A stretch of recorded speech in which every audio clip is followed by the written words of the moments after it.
So yes, this is Dimity's work. She focuses on healthy ageing of the mind, and she actually has a particular interest in retirement communities and would very much have been liked to be here today. There are three elements, basically three slides and three concepts in this presentation: emotional well-being, cognitive well-being, and social connectedness. So the first of those, emotional well-being, is really a broad concept. It includes satisfaction with your life, optimism, self-esteem, having a purpose and a sense of belonging and support. And there's a lot of research on a lot of things that help with that. What we wanted to tell you today, though, was the things that the research shows are most effective. Because by the time you've done all the stuff that Kelly and Anad have told you to do, you're only going to have a few minutes left in your day for this. So the first of these, you'll be pleased to know, is physical activity. And Tai Chi is a particularly good example for that. And I know that some of you attend a Tai Chi class here, so there you go, you're already on the way. We know that exercise is important, but it's the way in which it interacts with the brain is kind of interesting. We think it does that in multiple ways, so not just one. It's a kind of a tangled ball of wool, where it improves sleep patterns, directly improves brain function, works on self-esteem and social interaction, so that then comes back into cognition and emotional well-being. The self-help books and computer-aided therapy, these are pretty much similar to what you do if you had a face-to-face therapist, but you can do them more privately, more flexibly, in a way that suits you as an individual. And they can promote quality of life, cognitive function, and contribute to social activity. The third one is pretty easy, I think: increasing enjoyable activities, whether they be bus trips or outings or religious activities, board games, television, whatever it might be. It's all about doing what you enjoy, and that then contributes to emotional well-being. The second area of cognitive well-being, essentially our brain power, is very important to us all. Now, by the time you've exercised and eaten everything we've told you about today, you should be good. But there are a few other factors that the research is constantly showing really do make a difference. One of them is continuing education.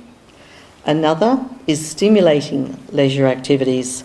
And here we would put reading, writing, puzzles, bridge, chess, anything that gets your brain working, helps with both working memory and your reasoning skills.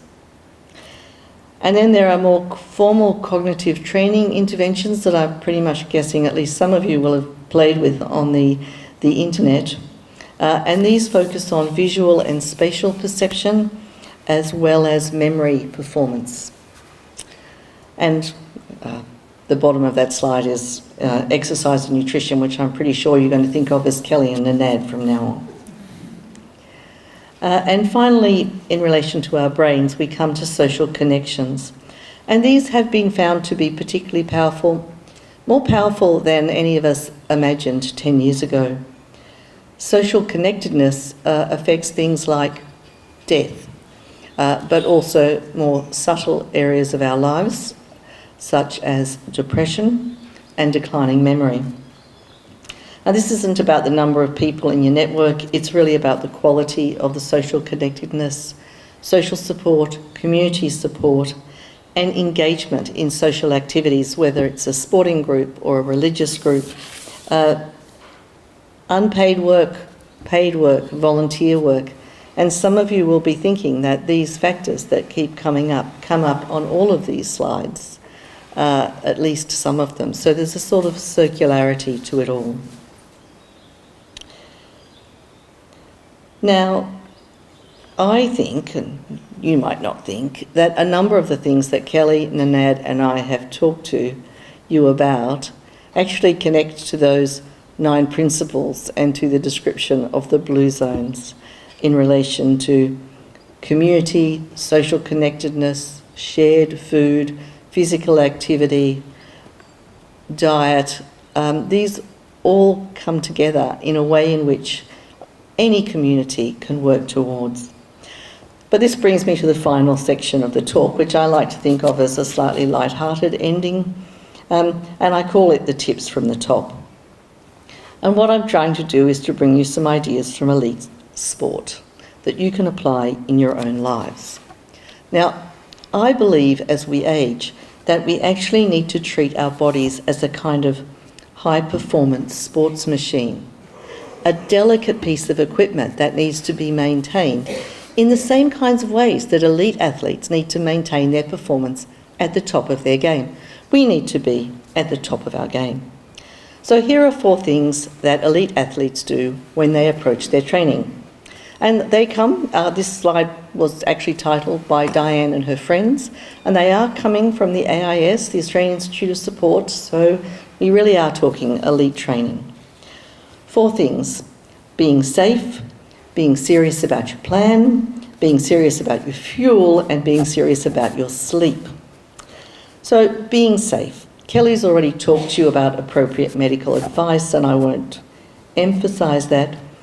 But from the perspective of an elite sports person, tip number 1 is don't yo-yo between too little exercise and too much exercise too quickly.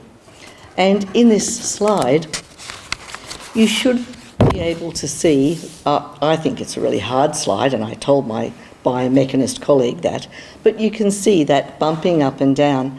And what it does is it really increases the risk of injury, and it also increases fatigue. So something for us to think about is avoiding those ups and downs. I don't know about you, but must get into my exercise, rush out and do the 300 minutes that she described, get it all over with on Monday, and then can't get out of bed for the rest of the week. It's not the plan. Which brings me to the plan. Tip number 2, having a 12-month plan, not a 12-week plan, and not a 12-day plan, none of those catchy things that are supposed to work. This slide shows Kim Brennan's rowing training schedule for 1 year in the lead up to the 2016 Olympics, when she won gold in the single sculls. Do any of you know Kim Brennan's stuff? So this training program fascinates me because if she was increasing her training by 2 minutes a week over 12 months. 2 minutes a week. How's your patience levels? Yeah, not good, no, mine neither. But that is a classic elite sports person training program. And Kim, to me, is particularly interesting because she swapped over to rowing from athletics. She was a hurdler, she was an elite hurdler. Lost a big chunk of a foot, really hard to get over the hurdles, apparently, she says, with only half a foot. I don't really understand the problem, but she assured me this was true. And she switched to rowing. And that reminds me that when I'm having a bad day or week, when, like right at the moment, I've torn a hamstring muscle falling out of a canoe, I would like that to be edited out of the video, that there are other things you can do. And Kelly made me do push-ups against the wall before I was allowed to talk today. She's very mean. Some squats as well. She did make me do squats, it's true. It wasn't pretty. Now, tip number 3, and I think this one is really quite interesting, and maybe it's not something that we talk to older people about, and that is eating within 30 to 60 minutes of exercise. And if it's resistance training, preferably within 30 minutes of training. And this is all about muscle recovery and repair, because exercise breaks down aspects of your muscle tissue, and that refueling is what enables the rebuilding and repair that makes it stronger. It's also about rehydration and revitalisation. And what does Nanad have up on that slide? Let me just look. Yes, we have, no, don't change it. We have carbs and vitamins and protein, and it looks really healthy. Who thinks it looks off-putting? 30 minutes after resistance training, you're at the gym, you whip out your bag, you make your sandwich, find the salad, which is limp, put it all together. Or, I have an option for you.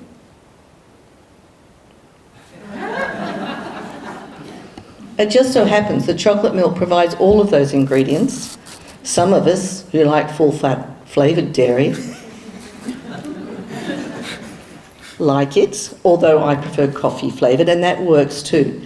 But there's a real buzz in the recent research literature amongst sports dietitians about the value of chocolate milk. Do any of you remember seeing the surfers coming in after 4 hours in the waves? I'm a Queenslander. And hitting up the local shop, and they used to inject chocolate syrup into the top of the bottles of milk? How old are you guys? One person old enough to remember the surfers and the chocolate bottles of milk. Anyway, you don't need protein powder, nothing against protein powder, but these natural foods give you that combination of protein for muscle recovery, carbs to help it be absorbed, and so on. And now to tip number 4, my favourite tip. The last point of the day is about sleep. And this is really interesting. We all know that sleep is really important for our health. But sleep is actually really important for muscle recovery and rebuilding after exercise. And that's what makes you stronger. So, let me tell you a little story about when the Brumbies, that's a rugby union team in Canberra? Yeah, they train on the University of Canberra site, and they have their training facility there, which was built as a joint endeavour, and it's a very fancy training facility with plunge pools and gyms and all sorts of really cool stuff. But Jake White's a South African coach, some of you might have heard about. No, all right, okay.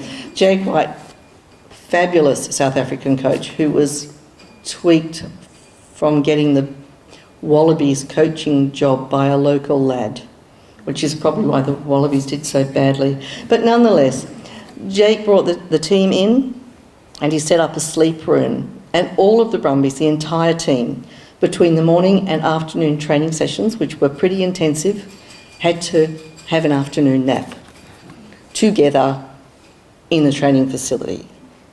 And there was only one small problem with that plan, which was the initial beds that they got in were actually too small for the footballers.